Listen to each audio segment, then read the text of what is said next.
Welcome to the November Reflections program. Thank you all for being here. It is nice to finally have a little touch of fall in the air. And if you happen to look at the accoutrements up here by the stage, well, Rita has promised that she's not going to perform any religious rituals this evening. If y'all have ever had a chance to sit down and enjoy a meal or just chat with Rita Watkins, you know there's always a story. And that's kind of what got my attention to invite her to be one of our contributors to Reflection. She's a Virginia gal, raised up around Stanton, and she and her husband raised family in Northern Virginia, and she missed the mountains and moved back to a community outside of Stanton. Now, I had a good college roommate that lived at a little place in Arkansas called Possum Grape. That was his home. There was even a post box there. But Rita and family moved just outside of Stanton to Swope, Virginia. And you have to almost spell it, S-W-O-O-P-E, Swope, Virginia. Well, she can talk some about that. But she raised family and pretty much Northern Virginia, attended college up that way, got married, and so she is a real Virginia product. And also, she is a significant traveler. A lot of you guys have traveled. If you remember our program sometime back, we showed all the different places in the world where our residents had been. But particularly, a lot of you have been in Northern or in Europe. I shouldn't say Northern, but all over Europe, all over the world. Rita has traveled a great deal, which has prompted her to share with you some of the byproduct of her travel today. And I couldn't think of a better introduction to Rita Watkins for us than to just say, you go, girl. Welcome. Thank you.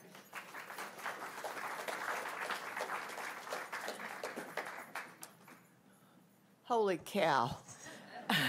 I hope you're not disappointed. I'm not going to talk about my travels. I'll have to leave that up to Betsy. She's traveled a whole lot more places than I have, I'm sure. I have to tell you why I like to travel. First of all, my daddy didn't like to sleep in anybody's bed but his own. So we didn't go very many places. If we did, we stayed with Aunt Rosalie and Uncle Jesse or, some other relative. All right. I mean, I was grown and married before I ever stayed anywhere other than a relative's house. But I had the travel bug because I had a teacher. That's my high school. It used to be Robert E. Lee High School. Now it's Stanton High School. It's not that building. It's been moved. That building is now an old folks' home. How appropriate. I had an English teacher. You see that, the turret on the left? That was Miss Whitelaw's room forever and ever. And she made England come alive. And I was determined in 1965, when I graduated from high school, I was going to go to England or I was going to die trying. And I have been more times than I can count. There is absolutely nothing English I don't like. I even like English food.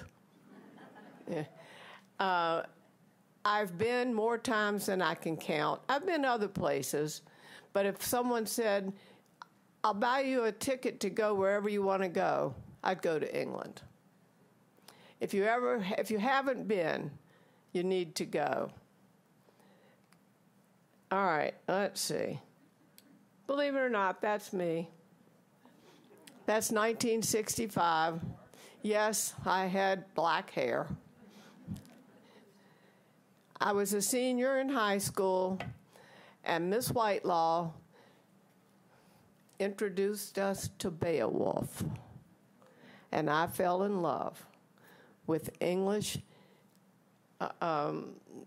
historical books and literature. She made it come alive. I'm not kidding you. Who could make a 17-year-old kid, want to read Beowulf? And then, about 40 years later, I saw this book by an Irish poet named Seamus Heaney, and I wanted to read it again. And my husband said, I didn't want to read it the first time. Why would you want to read it the second time? But this is also a translation of Beowulf. One side is Old English, one side is modern English. I don't know what you know about ancient literature, but we don't even know who wrote this. But it's an allegory. I didn't know what an allegory was when I was 17 years old, and now that I'm 77, I've kind of figured it out. It's about fighting good and evil, which we all have to do every day. If not every day, at least now and then. All right. And he ends up dying of old age fighting a dragon. All right. What was I going to tell you? I forget. Anyhow, if you have a chance, I have some books up here about some of the people, written by some of the people I want to talk about. I know this is not what Buster wanted me to talk about. He wanted me to talk about going places. But I have, except for this one, I have been to the author's house of every book that's up here. This happens to be a favorite of mine, but that we don't know who wrote this, so we don't know where he lived. Besides that, he lived in the 7th century. So anyway, let's see. How shall we go on? There we go. See, his story of a historic warrior who ultimately was battled twice, Grendel and Grendel's mother. Well, Grendel was our college nurse. I know, because she was a monster. Okay. Then let's see. Let's move on. Oh, we all know Canterbury Tales, don't we? Did you ever study Canterbury Tales? Oh, yeah.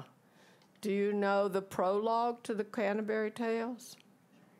Wanda the Aprilla with the Shurotota, the marsh, now you've made me forget, but I do know it. Miss Whitelaw made sure I knew it. He was born in 1340, and we're still reading. Kids today are still studying his writing, which I think is fantastic. How many people studied the Canterbury Tales? Yeah. I bet they don't do it today. I bet if you ask the college, high school senior today, have you ever read Canterbury Tales? Huh? Is he on the phone? Yeah. So anyway, I know I've been to Canterbury. I've been to the cathedral. You know, when I first started with this, I thought, well, if I want to talk about England, I could talk about castles, cathedrals, gardens, villages. But I liked authors, so you're stuck. All right, let me see here. Oh, who knows who that is? Yeah. And where is that? Stratford-on-Avon, right. Yeah. A really pretty little village. It's fun to visit.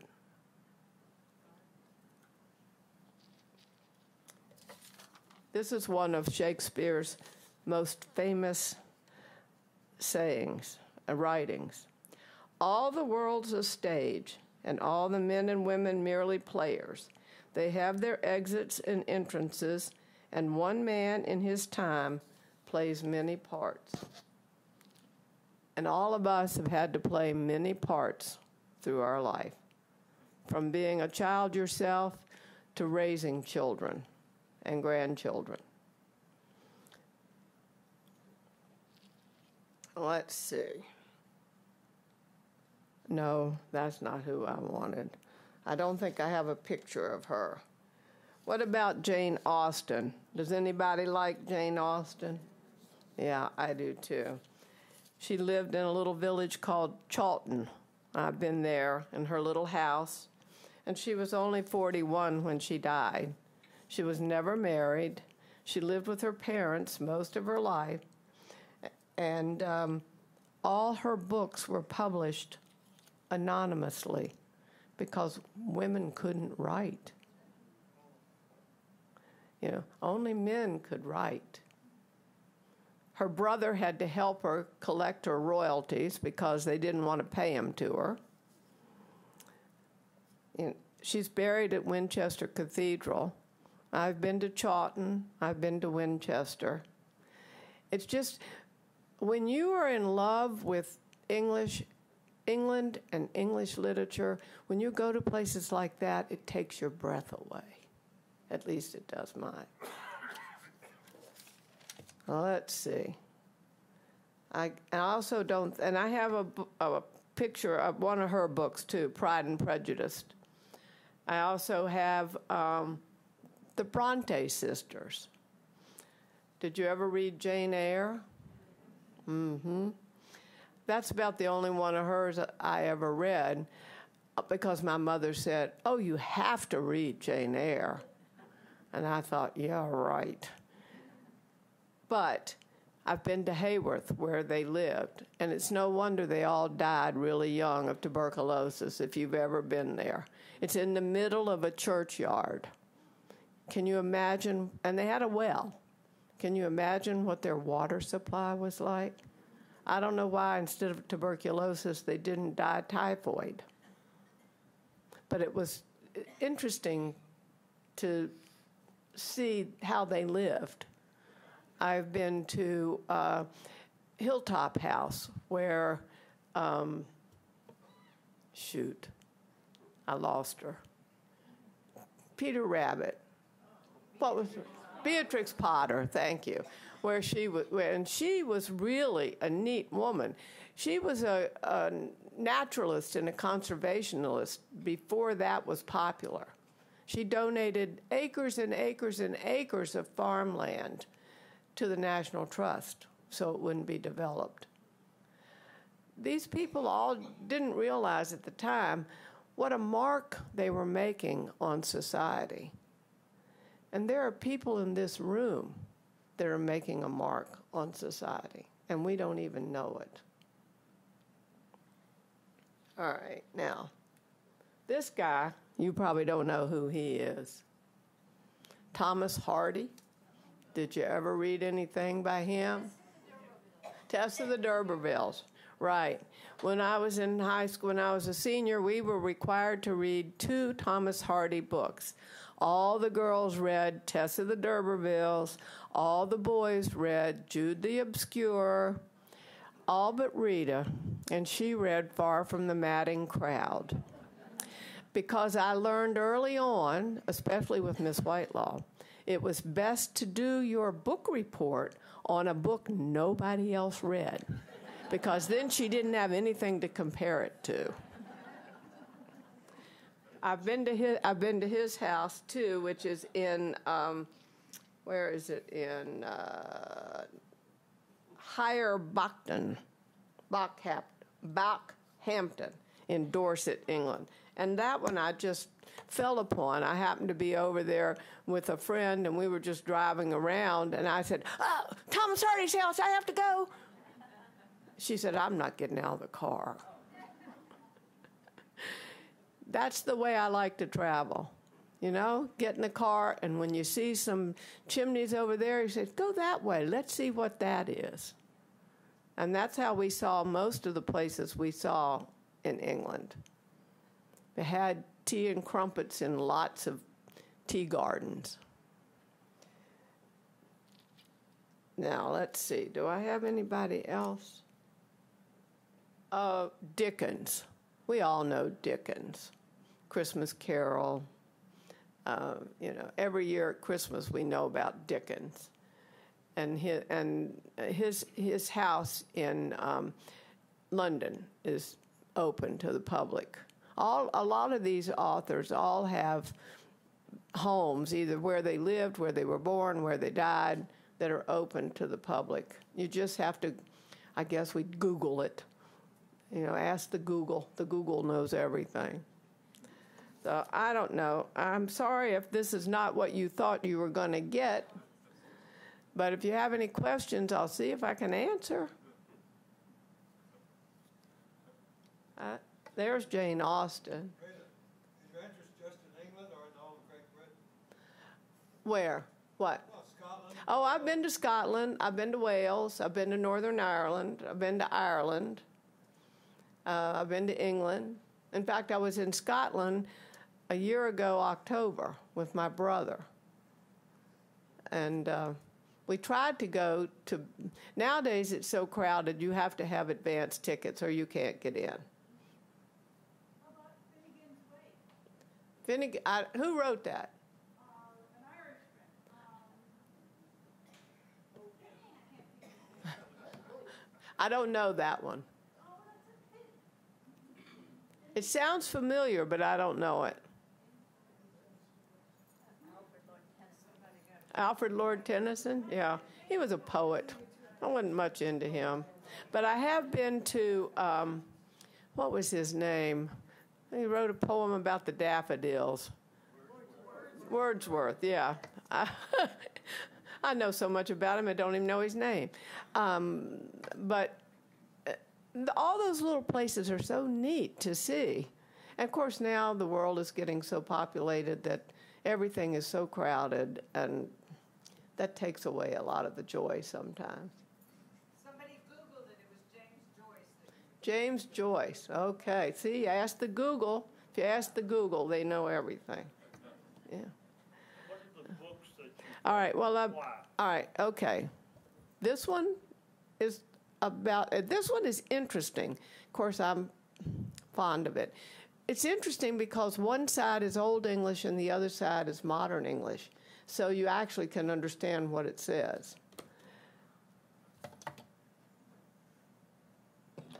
This one is a Canterbury Tales.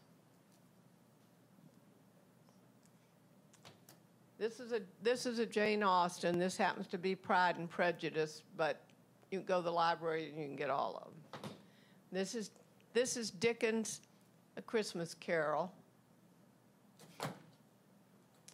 This is Charlotte Bronte, Villette. I actually have not read this one, but I couldn't find one I wanted. And this is Thomas Hardy, Far from the Madding Crowd. And there was a movie made on this one. It was really pretty interesting. You know, sometimes when we go back, once we grow up and we're doing things we want to do and not things we're told to do or things we have to do, we learn we really liked it, we just didn't know it. And I think that's where I am. I found I really like it. I knew then I liked it, but people thought I was weird. I don't know why you want to read that big book, just get a skinny one. Well, I wanted to read what I wanted to read, not for what it said, not for the size of it.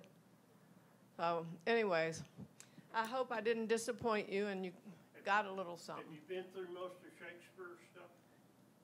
What do you mean, where he lived? Yeah. Reading. Oh, and reading. I've seen plays. In fact, Miss Whitelaw, you'll get tired of her, she didn't drive. But I drove, and she took me and three other girls, and we went to Madison College. It's now James Madison University, to see a New York company do As You Like It. Well, I was hooked on Shakespeare at that point, So I've seen Shakespeare plays and gone to Shakespeare plays. I haven't read too many of them. They're kind of boring, I think, to read. But if you see them acted, they're a lot of fun. Have you been to the Shakespeare Theater? I had season tickets when I lived in Northern Virginia. Yeah. It's a great place. And the granddaughter of a friend of mine right now works there. So I'm hoping to get back up to see something. Yeah. I don't know, does Mill Mountain ever do anything like that? They had an artistic director several years ago that modernized the Shakespeare plays. So somewhere around January or February, they would feature one of the Shakespeare plays, but it wasn't Old English. He would modernize. And you wouldn't know what they were talking about, probably. But he would put it in today's scenery and Right, language. right, yeah. Well, anybody who ever wants to go to England, just give me a call. I'm ready to go anytime. You ready? I'm ready. Okay, let's get the ticket. Might be a little cold right now. Let's wait until April.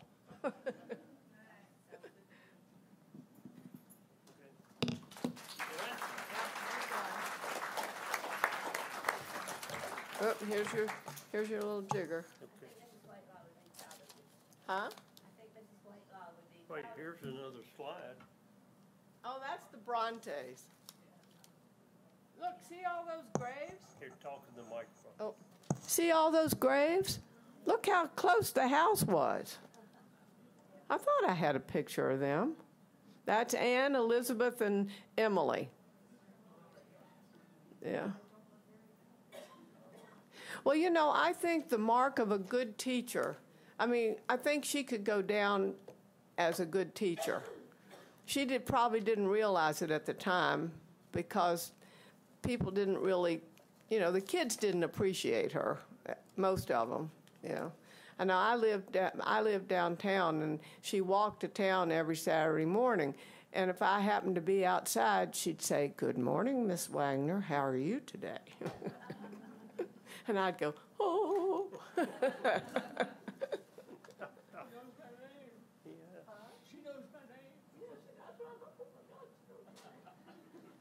Thank you, Rita.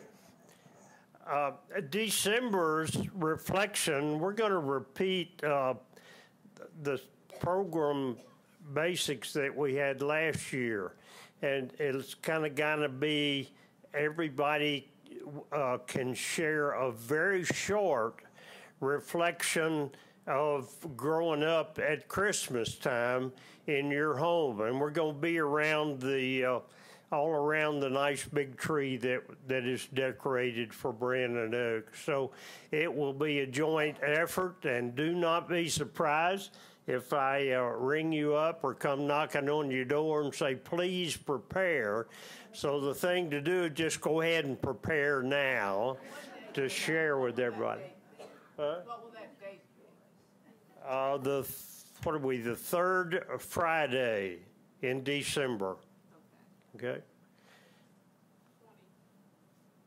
Thank you. Enjoy the fall.